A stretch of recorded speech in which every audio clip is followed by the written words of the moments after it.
جبریل و میکائیل کو موت دے دو، تو اللہ کا عرش کہے گا یا اللہ ان کو بچا لیں، یہ آپ کے قدیم خادم ہیں، تو اس کو خاموش، فقط کتبت الموت علی من کان تحت عرشی، میرے عرش کے نیچے سب مریں گے۔ پھر اللہ کہے، پھر جبریل میکائیل مر جائیں گے، پھر اللہ کہے گا کون باقی؟ کہیں گے یا اللہ عرش کے فرشتے اور ہم دو، اسرافیل اور عزرائیل۔ تو اللہ فرمائیں گے عرش کے فرشتے مر جائیں، پھر وہ مر جائیں گے۔ پھر اللہ کہے گا کون باقی؟ وہ کہیں گے یا اللہ اسرافیل اور عزرائیل۔ تو اللہ فرمائیں گے اسرافیل مر جائے، اسرافیل مر جائے گا، ہن اتے اللہ تے ہیٹھ عزرائیل، اسا کہ لے ہن میری بھی باری آئی، سارے دی جند کڈی، ہن میری بھی نکلن لگی ہے۔ تو ہماری طرح اس کی ٹانگیں کانپ رہی ہوں گی، ایڈی طاقتور جان، دڑ دڑ دڑ دڑ دڑ دڑ دڑ دڑ، آواز آئے گی کون باقی؟ تو اسرائیل کی زبان گنگ ہو جائے گی، کہے گے یا اللہ اب تو تیرا یہ غلام ہی باقی۔ تو اللہ تعالیٰ ایک گرجدار آواز میں کہیں گے مت فإنک خلق من خلق، مر جا تو بھی میری ایک مخلوق ہے۔ اور اسرائیل ایک چیخ مارے گا مرتے وقت، زمین آسمان کے پرزے پرزے ہو جائیں گے۔ جب اسرائیل بھی مر جائے گا تو پھر اللہ تعالیٰ کہے گا من کان علی شریکن فلیات، کوئی ہے میرا شریک تو اب آ جاؤ مقابلے میں۔ پھر اللہ کہے گا من کان علی شریکن فلیات، کوئی ہے میرا شریک تو آؤ میرے مقابلے میں۔ من کان علی شریکن فلیات، کوئی ہے میرا شریک تو آؤ میرے مقابلے میں۔ سناٹا۔ پھر اللہ کہے گا این الملوک، بادشاہ کدھر ہیں؟ این الجبارون، ظالم کدھر ہیں؟ این المتکبرون، تکبر والے کدھر ہیں؟ لمن الملک اليوم، آج کس کی بادشاہی ہے؟ پھر اللہ خود جواب دے گا للہ الواحد القہار۔ پھر اللہ کہے گا میں نے انی بدأت بالدنیا ولم تکن شیئا وانی اعیدہا، میں نے دنیا بنائی اور مٹا دی، میں اسے دوبارہ بھی کھڑا کر دوں گا۔ ما خلقکم ولا بعثکم الا کنفس واحدہ، تمہیں اٹھانا، سب کو مارنا اٹھانا ایک کی طرح، جیسے ایک کو مارنا اٹھانا آسان ہے، تم سب کو مارنا اٹھانا آسان ہے۔ اور پھر ایک دن آئے گا جب اللہ تعالیٰ ہمیں قبروں سے نکالے گا۔ جن کی زندگی نافرمانی کی ہوگی وہ کہیں گے یا ویلنا من بعثنا من مرقدنا، ہائے مارے گئے ہمیں کس نے اٹھا دیا۔ بچو دعا کرو ہم ان لوگوں میں نہ ہوں۔ اس تھوڑی سی زندگی کو، یہ عیاشی کے لیے نہیں ہے، یہ موج میلے کے لیے نہیں ہے، یہ اللہ کو راضی کرنے کے لیے ہے۔ سنبھل کے چل، کل پاؤں میرا کاسا سر پہ جو آ گیا، بولا سنبھل کے چل، سر راہ راہ گزر، میں بھی کبھو کسی کا سر پر غرور تھا۔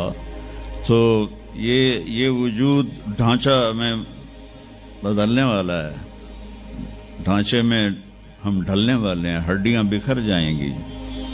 تو اللہ تعالیٰ جب سب کو ایک دم کھڑا کرے گا تو کہیں گے من بعثنا من مرقدنا، یہ ہمیں قبروں سے کس نے اٹھا دیا؟ تو جو اللہ کو راضی کر کے گئے ہوں گے وہ کہیں گے ھذا ما وعد الرحمن وصدق المرسلون، آج وہ دن آ گیا جس کا اللہ نے وعدہ کیا تھا اور نبیوں نے سچی خبر دی تھی۔ اور پھر لوگوں کو ہانکا جائے گا، عراۃً ننگے، حفاۃً ننگے پاؤں، حاسراً ننگے سر، ننگے پاؤں، ننگے سر، ننگے بدن، سب میدان معاشر کی طرف چلیں گے۔ آپ نے فرمایا جب لوگ نکلیں گے اللہ سب سے پہلے ابراہیم علیہ السلام کو کپڑے پہنائے گا، اس کے بعد پھر مجھے کپڑے پہنائے گا، اور اس کے بعد پھر اللہ بلال کو کپڑے پہنائے گا، اور اس کے بعد سارے مؤذنین کو کپڑے پہنائے جائیں گے۔ باقی یہ ڈگریاں یہیں رہ جائیں گی۔ وہاں اذان دینے والے کی قدر دیکھو کہ نبیوں کے بعد ان کو کپڑے پہنائے جا رہے ہیں۔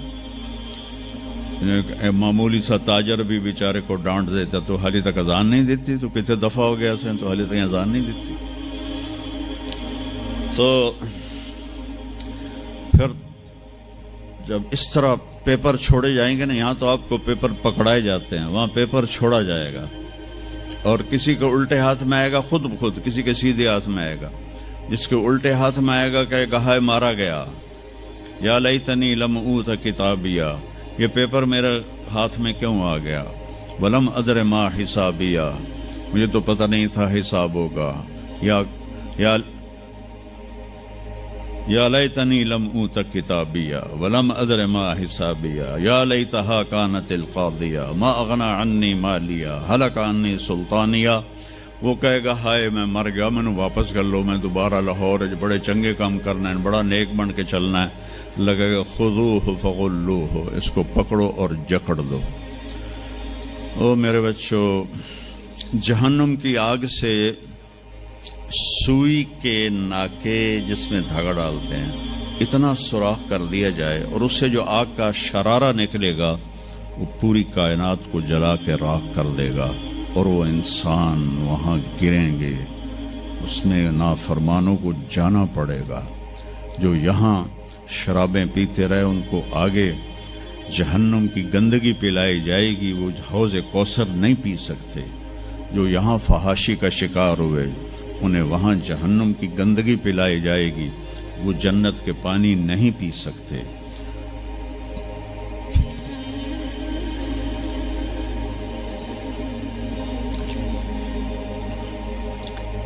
جس کے سیدھے ہاتھ میں آئے گا کہے گا ہو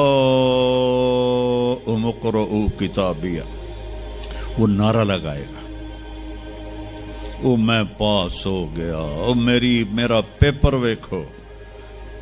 ہم جو سینٹرل ماڈل اسکول بہت ٹاپ کا اسکول تھا 60s میں، 3 اسکول بڑے تھے، ایک ایچسن، ایک سینٹ اینتھنی اور ایک سینٹرل ماڈل.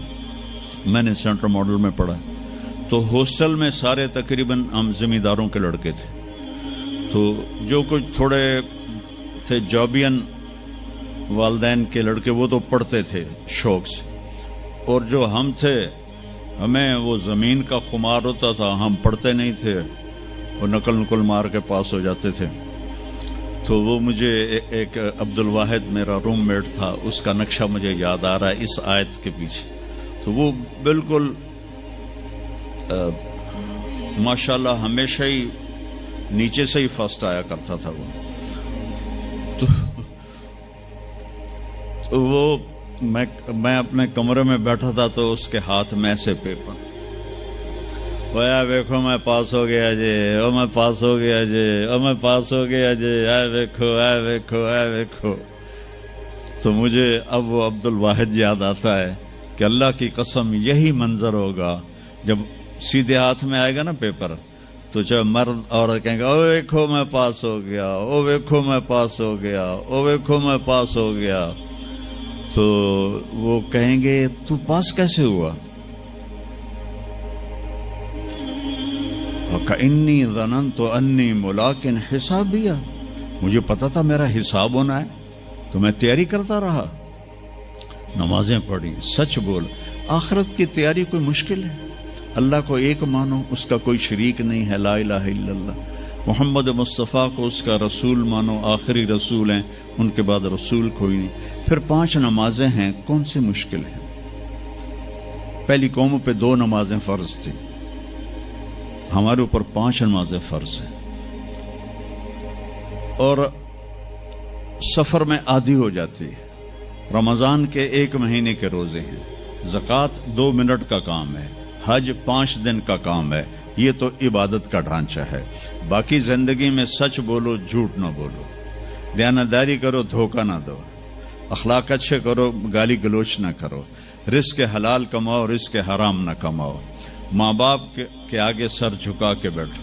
میرے نبی نے فرمایا اگر میری ماں زندہ ہوتی اور میں عشاء کی نماز پڑھا رہا ہوتا مسجد میں اور سورت فاتحہ بھی شروع کر چکا ہوتا اور آواز آتی محمد، تو میں ماں کے لیے نماز توڑ دیتا. میں کہتا جی اماں جی، جو نبی ہو کر نماز توڑ دے، فرض نماز ماں کے لیے.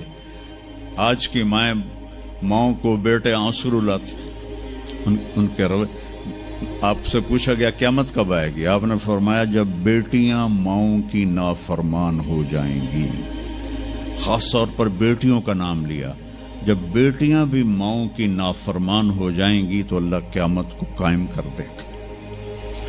تو ابھی وہ خوشی میں کہہ رہا ہوگا ویکھو ویکھو ویکھو ویکھو، تو اللہ تعالیٰ کی آواز آئے گی فَهُوَ فِي عِيشَةٍ رَاضِيَةٍ، اب وہ زندگی لے